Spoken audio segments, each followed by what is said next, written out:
بسم اللہ الرحمن الرحیم۔ میں ہوں عنایت اللہ کاشف ایڈوکیٹ اور آپ دیکھ رہے ہیں لیگل انفارمیشن۔ ہمارے چینل پر آغا امام رضا صاحب ایڈوکیٹ، جو کہ پاکستان کے معروف ماہر آئین و قانون ہیں، فوجداری قانون پر دسترس رکھتے ہیں اور بائنی ہی سول قانون پر بھی دسترس رکھتے ہیں۔ ہمارے چینل پر ان کی اسپیشل لیکچر سیریز جاری ہے جو کہ پولیس تفتیش کے حوالے سے ہے۔ پولیس تفتیش کیا ہے، کون کر سکتا ہے، کیپیبلٹی کیا ہے، قوانین کیا ہے، اس پر مکمل سیریز ایک ایسا لیکچر برصغیر میں چیلنج کرتا ہوں ایسا لیکچر موجود نہیں ہوگا۔ سنیے آغا امام رضا صاحب ایڈوکیٹ۔ اعوذ باللہ من الشیطان الرجیم، بسم اللہ الرحمن الرحیم۔ پولیس کی تفتیش اور وکیل کے موضوع کے حوالے سے آج تیسری قسط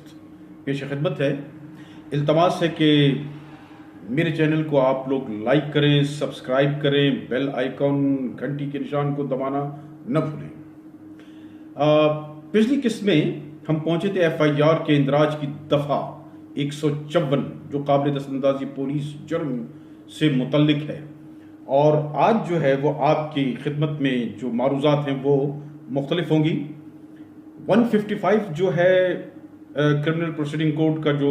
سیکشن ہے وہ ناقابل دست اندازی پولیس جرم کے بارے میں ہے کہ اس کی اطلاع اگر علاقہ کے تھانے میں ایس ایچ او کو دی جائے تو ایس ایچ او کیا کرے گا کہ وہ انفارمیشن کو ایک مخصوص کتاب جو کہ صوبائی حکومت کی ڈائریکشن پر تیار کی گئی ہے اس پہ اس کا اندراج کرے گا، اور اندراج کرنے کے بعد وہ رپورٹ بمائے ملزم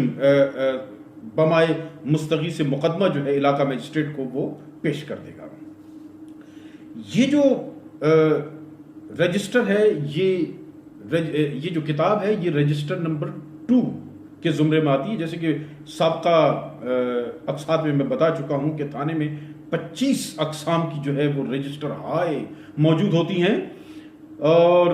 سردست یہ اطلاعات ہیں کہ 23 رجسٹر جو ہے وہ تھانے میں موجود ہوتی ہیں۔ وہ پھر ہم بعد میں بات کریں گے کہ 2 کدھر گئیں۔ وہ کہتے ہیں کہ جی یونین کونسل میں ایک تاریخ پیدائش کا رجسٹر اور دوسرا جو ہے وہ غالباً موت کا رجسٹر جو فوتیدگی سے متعلق ہے وہ یو سی میں آ چکا ہے۔ بہرطور 155 سب سیکشن 2 وہ کہتا ہے کہ کوئی تفتیش نہ کرے گا تا وقت یہ کہ درجہ اول و دوم کے میجسٹریٹ سے جو کہ اس کیس کو خود ٹرائی کرنے کا جورسڈکشن رکھتے ہوں یا وہ آگے جو ہے سیشن کورٹ کو فارورڈ کرنے کا اختیار رکھتے ہوں، ان سے اجازت لینے کے بعد وہ جو ہے ناقابل دست اندازی پولیس جرم کی انویسٹیگیشن کرے گا۔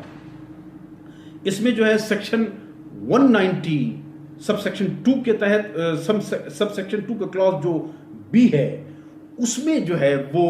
علاقہ میجسٹریٹ کو یہ اختیار دیا گیا ہے کہ جو کیس ٹرائبل بائی میجسٹریٹ نہیں ہے وہ آگے جو ہے میجسٹریٹ کو جو ہے اب آگے سیشن کورٹ کو وہ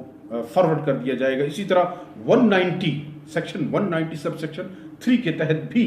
اس کو اسپیسیفکلی پاور دی گئی ہے کہ جو کیس اس کے ٹرائبل نہیں ہے، جو اس کے اختیار سماعت میں نہیں آتا ہے، وہ آگے، اور اگر وہ سیشن کورٹ کے اختیار سماعت میں ہے تو وہ سیشن کورٹ کو فارورڈ کر دے گا۔ کون؟ علاقہ مجسٹریٹ۔ اس کے بعد 155 سب سیکشن 3 وہ یہ کہتا ہے کہ کوئی آفیسر وہ میجسٹریٹ سے حکم حاصل کر کے ایس ایچ او صاحب والے اختیارات کو استعمال کر کے جو کہ ایس ایچ او قابل دست اندازی پولیس جرم میں اختیارات استعمال کرتا ہے وہ استعمال کرے گا، سوائے اس کے کہ وہ اس ملزم کی گرفتاری نہ کر سکے گا۔ 156 سی آر پی سی کا جو سیکشن ہے وہ تھانہ کے ایس ایچ او کو اس بات کی اجازت دیتا ہے کہ وہ میجسٹریٹ سے بغیر اجازت لیے ہوئے، اتھارٹی لیے ہوئے کوگنیزیبل اوفینس جس کو قابل دست اندازی پولیس جرم کہتا ہے اس کی انویسٹیگیشن جو ہے وہ کر سکتا ہے۔ اسی طرح 156(2) یعنی کہ سب سیکشن 2 وہ کہتا ہے کہ تفتیش صرف اس بنیاد پر متنازع نہیں ہوگی کہ جو تفتیشی ہے اس کو اس بات کا اختیار نہ تھا کہ وہ اس کیس کی انویسٹیگیشن کر سکے۔ اس میں تھوڑی سی میں وضاحت کر دوں گا کہ اس کا یہ مطلب ہے کہ جو علاقے کا جو ایس ایچ او ہے اس نے اس کو اس چیز کی آتھورائزیشن نہیں دی، اس کو باقاعدہ جو ہے ڈیپیوٹ نہیں کیا تفتیش کے لیے. یہ اس کا مقصد ہے. یہ نہیں ہے کہ ایک حوالدار یا ایک کانسٹیبل اٹھ کر جو ہے وہ تفتیش شروع کر دے اور اس کی جو تفتیش ہوگی وہ انلیگل ہوگی اور لائبل ٹو بی ویشیٹڈ ہوگی، liable to be declared null and void ہوگی بائی دا کمپیٹنٹ کورٹ.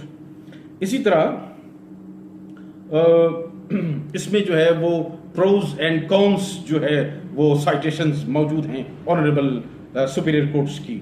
156(2) کے بعد ہم اب بات کرتے ہیں 156(3) کی کہ میجسٹریٹ جو ہے وہ انڈر سیکشن 190 کے تحت جو ہے وہ تفتیش کا حکم دے سکتا ہے. 190 جو ہے وہ کوگنیزنس لینے کا ہے کہ میجسٹریٹ کوگنیزنس کیسے لے گا. وہ اے کہتا ہے کہ استغاثہ جو کہ پرائیویٹ کمپلینٹ ہے اس کی بنیاد پر وہ کوگنیزنس لے سکتا ہے، اور بی کہتا ہے کہ پولیس رپورٹ کی بنیاد پر میجسٹریٹ جو ہے وہ کوگنیزنس لے سکتا ہے. اور جو 190 سیکشن 190 کا کلاس سی وہ کہتا ہے کہ کسی اور کی اطلاع پر یا میجسٹریٹ اپنے علم یا شک کی بنیاد پر جو ہے وہ اس کیس کا جو ہے وہ کوگنیزنس لے سکتا ہے. اسی طرح 156(4) وہ کہتا ہے کہ پولیس آفیسر 156 کا سب سیکشن 1, 2 اور 3 کے تحت کوئی ایسے جرم کی تفتیش نہیں کر سکتا جو کہ انڈر سیکشن 497 اور 498 تعزیرات پاکستان کے تحت آتی ہوں، جو کہ پرٹیننگ ٹو دی اڈلٹری ہے اور سوائے اس خاتون کے خاوند کی شکایت کے یا اس کی خاوند کی غیر موجودگی میں جو اس کا سرپرست ہو، جو اس کا گارڈین ہو، جو اس کا دیکھ بھال کرتا ہو اس کے. اس کے بعد ہم آتے ہیں سیکشن 157. یہ 157 جو ہے یہ اس طریقہ کار کو ڈسکس کرتا ہے کہ جہاں قابل دست اندازی پولیس جرم مشکوک ہو، یعنی کہ وہ یہ کہتا ہے کہ اطلاع ملنے پر یا کسی اور طریقے سے ایس ایچ او اگر یہ سمجھے کہ جرم قابل دست اندازی پولیس جرم جو ہے وہ مشکوک ہے، اور جو کہ 156 کے تحت وہ میجسٹریٹ کے اجازت کے بغیر ایس ایچ او جو ہے اس کیس کی تفتیش کر سکتا ہو. تو اس صورت میں کہ جب اس کو اطلاع ملی ہو کہ یہ مشکوک ہے، یہ جرم شاید واقع نہیں ہوا ہے، تو وہ ایس ایچ او جو ہے وہ فوری طور پر اس بابت علاقہ میجسٹریٹ کو رپورٹ کرے گا اور خود یا اپنے کسی ماتحت کو جو ہے وہ فوری طور سے جو ہے وہ موقع پر تفتیش کے لیے بھیجے گا کہ وہ حقائق معلوم کریں اور ملزم کو گرفتار کریں. اچھا، اب یہاں پر ایک میری جو ہے وہ معروضات یہ ہے کہ یہ ایک ویگ قسم کا جو ہے یہ سیکشن ہے. اس کی وجہ نمبر 1 کہ پولیس کے جو اعلیٰ افسران ہیں یا جو پولیس مائنڈ سیٹ ہے ان کا نقطہ نظر یہ ہے کہ قابل دست اندازی پولیس جرم اگر مشکوک ہو تو ایف آئی آر نہیں کٹے گی، اور ایف آئی آر کے کٹنے سے پہلے تفتیش ہوگی. 157 کے تحت تفتیش ہوگی، اور تفتیش کے بعد اگر پتا چلا کہ جناب یہ جو ہے یہ جھوٹا کیس ہے تو ایک جھوٹے کیس کے ساتھ جو ہے اس میں ہمیں ایف آئی آر درج کرنے کی ضرورت ہی نہیں ہے، بلکہ اس کے بارے میں ایک رپٹ لکھ کر جو ہے اس کو ہم داخل دفتر کر دیں گے. اور اگر یہ ثابت ہوا کہ نہیں واقعی میں قابل دست اندازی پولیس جرم واقع ہوا ہے تو اس پر ایف آئی آر کٹے گی، بالکل اس طریقے سے جیسے کہ اینٹی کرپشن میں یا ایف آئی اے کے میٹرز میں جو ہے یہ ایجنسیز جو ہے پہلے تحقیقات کرتی ہیں اور اس کے بعد ایف آئی آر لانچ کرتی ہیں. جبکہ اس کے بعد جو سیکنڈ ویو ہے وہ یہ ہے کہ قابل دست اندازی پولیس جرم کی اطلاع جب ملتی ہے تو پولیس لازمی طور پر جو ایس ایچ او ہے علاقے کے تھانے کا وہ پابند ہے کہ وہ پرچہ جو ہے وہ درج کرے گا، اور پرچہ درج کرنے کے بعد اگر مقدمے سے حالات مشکوک ثابت ہوں یا مشکوک ان کی اس کے بارے میں اس کی سوجھ بوجھ میں یہ بات آتی ہے تو وہ کیا کرے گا، درج بالا پروسیجر کو اڈاپٹ کرے گا، اور یہی اعلیٰ عدلیہ کا نظریہ ہے. اچھا، اب یہاں پر ایک سوال یہ پیدا ہوتا ہے کہ 154 کے تحت اگر لازماً ایف آئی آر کٹتی ہے تو لازماً تفتیش ہوگی، جس سے یہ ثابت ہوگا، جس کے بعد پولیس اس نتیجے تک پہنچ سکتی ہے کہ جرم سچا تھا یا جھوٹا تھا، تو پھر کہنے کا مقصد ہے کہ 157 کی کارروائی کی کیا ضرورت ہے، کیونکہ پولیس کی رائے جو ہے، پولیس جب رائے اپنی دے گی، it is not binding upon the court, یعنی کہ پولیس کی رائے جو ہے وہ کورٹ پر جو ہے وہ قابل وہ نہیں ہے، پابندی نہیں ہے، کورٹ اپنی جو ہے وہ انڈیپینڈنٹ سوچ رکھتی ہے اور یہ کورٹ ہی کو جورسڈکشن حاصل ہے، تو پھر 157 کی کیا ضرورت ہوئی؟ اچھا، جس طرح اب میری سبمیشن یہ ہے کہ جس طرح ایف آئی آر کسی صنف عمر قید وغیرہ سے جو ہے نا، یہ عمر کی قید اور صنف سے باہر ہے، کہنے کا مقصد ہے کہ ایف آئی آر کوئی بھی شخص کسی بھی عمر کا کسی بھی صنف کا ایف آئی آر کٹوا سکتا ہے، تو اسی طریقے سے نامزدگی ملزمان جو ہیں وہ کسی بھی صنف سے تعلق رکھ سکتے ہیں، کسی بھی عمر سے تعلق رکھ سکتے ہیں، تو اس میں جو ہے اس قسم کی کوئی پابندی جو ہے وہ نہیں ہوگی۔ اب یہ دیکھیے کہ جو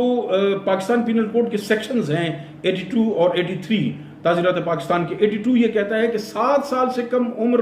کے بچے کا جو جرم ہے وہ جرم ہی نہیں ہے، اسی طریقے سے 83 سیکشن 83 تعزیرات پاکستان وہ یہ کہتا ہے کہ ایک ایسا بچہ یا ایک ایسا لڑکا جس کی عمر 7 سال سے زیادہ ہو لیکن 12 سال سے کم ہو، لیکن اس کی امیچور انڈرسٹینڈنگ ہوتی ہے with regard to the circumstances, تو وہ جو جرم کرتا ہے وہ جرم نہیں ہوتا ہے۔ تو میری گزارشات یہ ہیں کہ اگر ایک 7 سال سے کم عمر کا بچہ جو ہے سپوز کر لیں 5 سال کا، اس سے ایک قتل جو ہے وہ سرزد ہوتا ہے، قتل کا جرم ہوتا ہے، تو اس قانون کے تحت سیکشن 82 کے تحت وہ جرم نہیں ہوگا، لیکن مجھے یہ بتایا جائے کہ وہ جو شخص، وہ جو انسان قتل ہو گیا ہے، اس کا قتل کا کیا ہوگا، اس کی ذمہ داری جو ہے وہ کون پوری کرے گا؟ اسٹیٹ پوری کرے گا، اور پولیس کا کیا رول ہے، عدالتوں کا کیا رول ہے؟ تو اس میں پھر یہی ہوگا کہ پولیس جو ہے وہ رپٹ روزنامچہ میں اس کے اندراج کرے گی اور تفتیش کرے گی، اور اس کے بعد وہ کہے گی کہ جی یہ معاملہ مشکوک ہے، تو 157 کی کارروائی ہوگی، اور جب رپٹ روزنامچہ میں جب تفتیش کی آپ نے جب آپ نے اس کو رجسٹر نمبر 2 میں رپٹ روزنامچے میں اس مشکوک وقوعے کا یا یہ جو قتل ہوا ہے کم عمر بچے سے جو کہ جرم نہیں ہے، اس کا جب اندراج کریں گے تو ایف آئی آر میں اس کے ساتھ ہی اندراج کرنے میں کیا حرج ہے؟ اس میں کیوں حیل و حجت ہے؟ تو کہنے کا مقصد یہ ہے کہ 7 سال سے کم عمر والا بچہ جو ہے وہ کہیں اس میں ابیٹمنٹ تو نہیں ہوئے، کوئی ابیٹر تو نہیں ہوا ہے، تو 109 کے تحت جو ہے اس میں پرچہ ہوگا۔ تو میری ہمبل سبمیشن یہ ہے کہ now the section of 157 it becomes redundant, so may kindly be omitted from the statute book۔